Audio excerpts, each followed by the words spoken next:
네, 안녕하세요. 이승민입니다. 네, 오늘은 그 치료를 받아야 되는 어떤 가족의 경우를 둔 이제 분들에 대한 얘기를 좀 드리려고 합니다. 사실 이런 경우가 상당히 많은데요. 그러니까 뭐 초진 환자분들 이렇게 오셔가지고 면담해 보면은 사실 이제 자기 문제 때문이 아니고 자기 가족 문제 때문에 왔다는 분이 상당히 많으세요.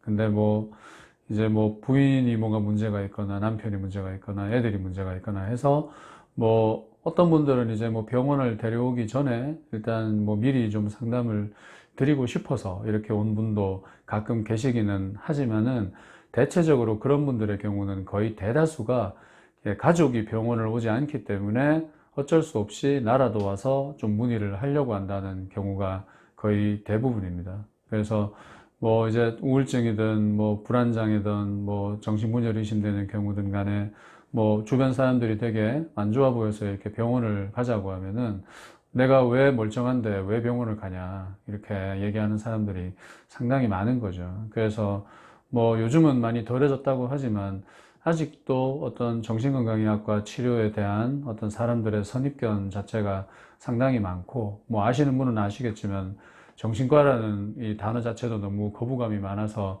정신건강의학과라고 이렇게 용어를 바꾸기도 하고 뭐 학교에서도 여러 가지 노력을 합니다만은 그런 부정적인 시선이 쉽게 사그러들지 않는 경우가 많죠.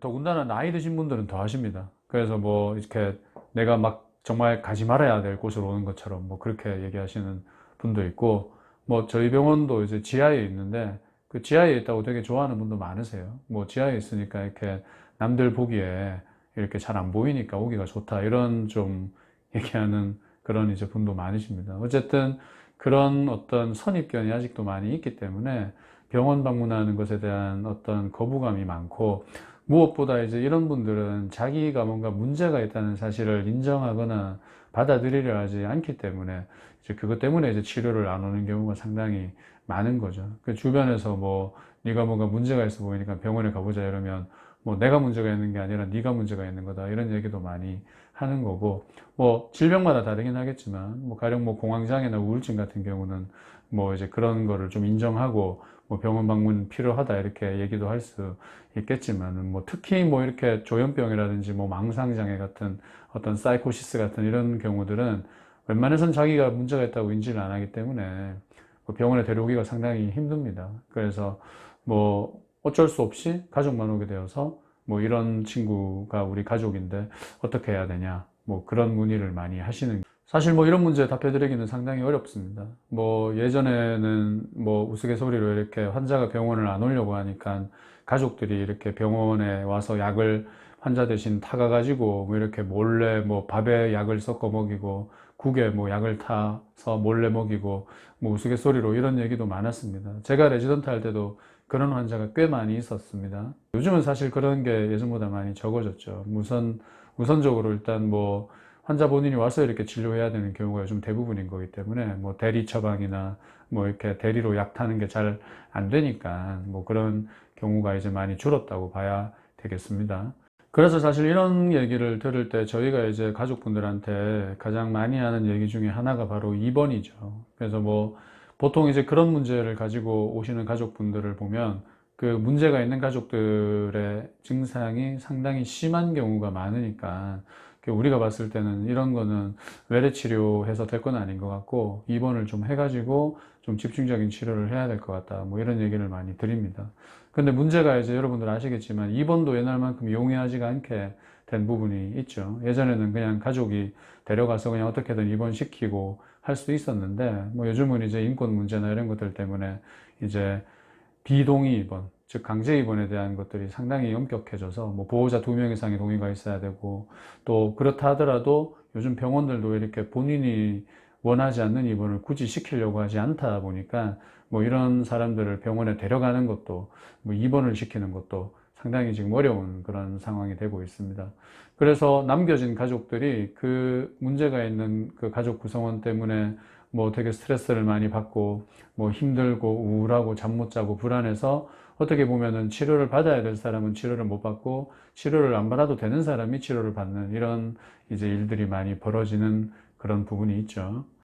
그러면 이제 이런 경우에는 어떻게 해야 되느냐? 뭐 간단한 문제는 아니겠지만 일단 제 경우에는 일단 이 사람이 어떤 이제 문제가 있어서 병원에 가서 치료를 받자 이렇게 권유하면 당연히 쉽지 않을 거기 때문에 뭐 보통은 일반적으로 이런 경우에는 이제 치료를 받는 것보다는 어떤 평가를 받는 쪽으로 이렇게 더 얘기를 많이 하는 편입니다. 다시 말해서 이제 네가 문제가 있으니까 네가 가서 약 먹고 치료해야 된다. 이러면은 뭐 당연히 많은 거부감과 불쾌감을 가질 거기 때문에 일단 좀 네가 어려움이 있는 것 같은데 좀 가서 좀 평가를 받아보면 어떻겠는가. 뭐 이제 대학병 같은 데 가서 MRI나 CT 같은 거 찍으면서 심리적인 평가도 같이 받을 수도 있겠고요. 그래서 뭔가 문제가 있으면은 치료를 하기 전에 어떤 문제가 어떤 것들이 있는지를 한번 상담받아보고 평가받는 게 좋은 거기 때문에 뭐 정신과 병원에 가서 뭐 어떤 심리평가라든지 이런 것들을 받아보는 것도 또 괜찮다. 그래서 이제 어떤 치료의 개념보다는 평가적인 개념으로 이제 환자에게 설명해서 접근하는 것이 조금 더 낫지 않겠는가, 뭐 이런 생각이 좀 있는 거고요.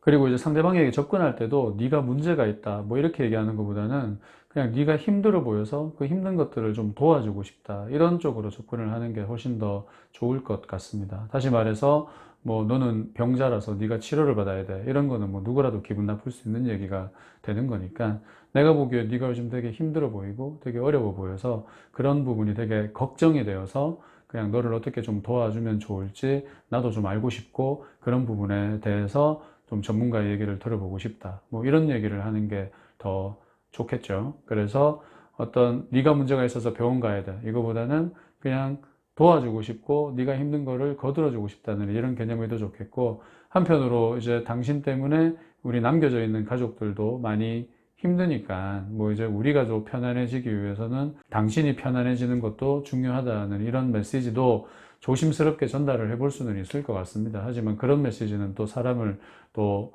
기분 나쁘게 하거나 상처 줄 수도 있는 거기 때문에 상대방에 따라서, 상대방의 어떤 상태에 따라서 이제 그런 얘기는 조심스럽게 하는 것이 더 좋을 것 같고요. 그리고 이제 주변에서 이렇게 치료를 받으시는 분이 계시다면은 나도 이렇게 치료를 받았는데 되게 많이 도움이 되고 좋았기 때문에 당신도 그런 것들을 좀 해보면 좋겠다, 뭐 그런 얘기를 하면은 더 좋겠죠. 다시 말해서 치료받은 사람이 아무도 없는데 네가 문제가 있으니까 네가 병원 가보자 이러면은 상대방이 또 좋지 않게 받아들일 수도 있는 거니까, 나도 이제 불편한 부분이 있어서 병원에서 도움 받은 부분이 있으니까 당신도 그런 부분에 대해서 같이 좀 도움 받을 수 있는 기회가 생긴다면 좋지 않겠는가, 뭐 그런 얘기를 해보시는 게 좋을 것 같습니다. 그래서 뭐 예를 들어 약물 치료나 이런 것들을 되게 하기 싫은데 뭐 병원에 억지로 끌려와가지고 약물 치료를 하게 되는 이런 경우도, 가령 뭐 가족분들이 뭐 어떤 다른 약이나 이런 것들을 환자가 약 먹을 때 같이 먹으면서 뭐 나도 이렇게 약 먹으니까 당신도 같이 먹읍시다, 이렇게 하는 게 어떻게 보면 이끌어 줄 수 있는 또 좋은 하나의 방법이 될 수도 있는 것이니까 뭐 그런 접근도 좀 해보면 좋을 것 같습니다. 물론 증세가 너무 심해서 그런 설득이 잘 먹히지 않는 경우에는 뭐 당연히 이제 뭐 좀 힘들다 하더라도 이제 입원 치료라든지 뭐 이런 것들을 좀 고려하는 게 좋겠고요. 뭐 입원 치료 같은 거를 할 때도 뭐 어떤 정신과적인 문제로 100% 설명하고 설득하기보다는 뭐 뇌의 문제, 뇌의 어떤 실질적인 문제 이런 것들을 평가하기 위해서 뭐 CT나 MRI 같은 이런 검사 같은 것들을 해보는 김에 어떤 심리적인 평가도 받아보자, 이렇게 해서 뭐 그런 진료들이 다 가능한 어떤 종합병원이라든지 뭐 이런 부분에서 진료를 받는다면 아무래도 좀 더 좋지 않을까 싶은 경우가 있겠고, 뭐 입원을 하게 되는 경우에도 입원 병동마다 세팅이 다 달라서 대학병원처럼 이렇게 깔끔하고 좋은 어떤 환경에서 짧게 입원하는 그런 경우도 있고, 또 만성병원처럼 뭐 조금 가격적인 부담을 벗어나서 좀 더 길게 입원할 수 있는 그런 병원도 있고, 또 병원마다 어떤 병원은 알코올 위주 병원이고 어떤 병원은 소아청소년 위주의 병원이고 이런 것들이 다 다르기 때문에 뭐 그런 부분들을 미리 한번 확인을 해 보시고 또 이렇게 입원을 알아보시는 것이 좋겠습니다.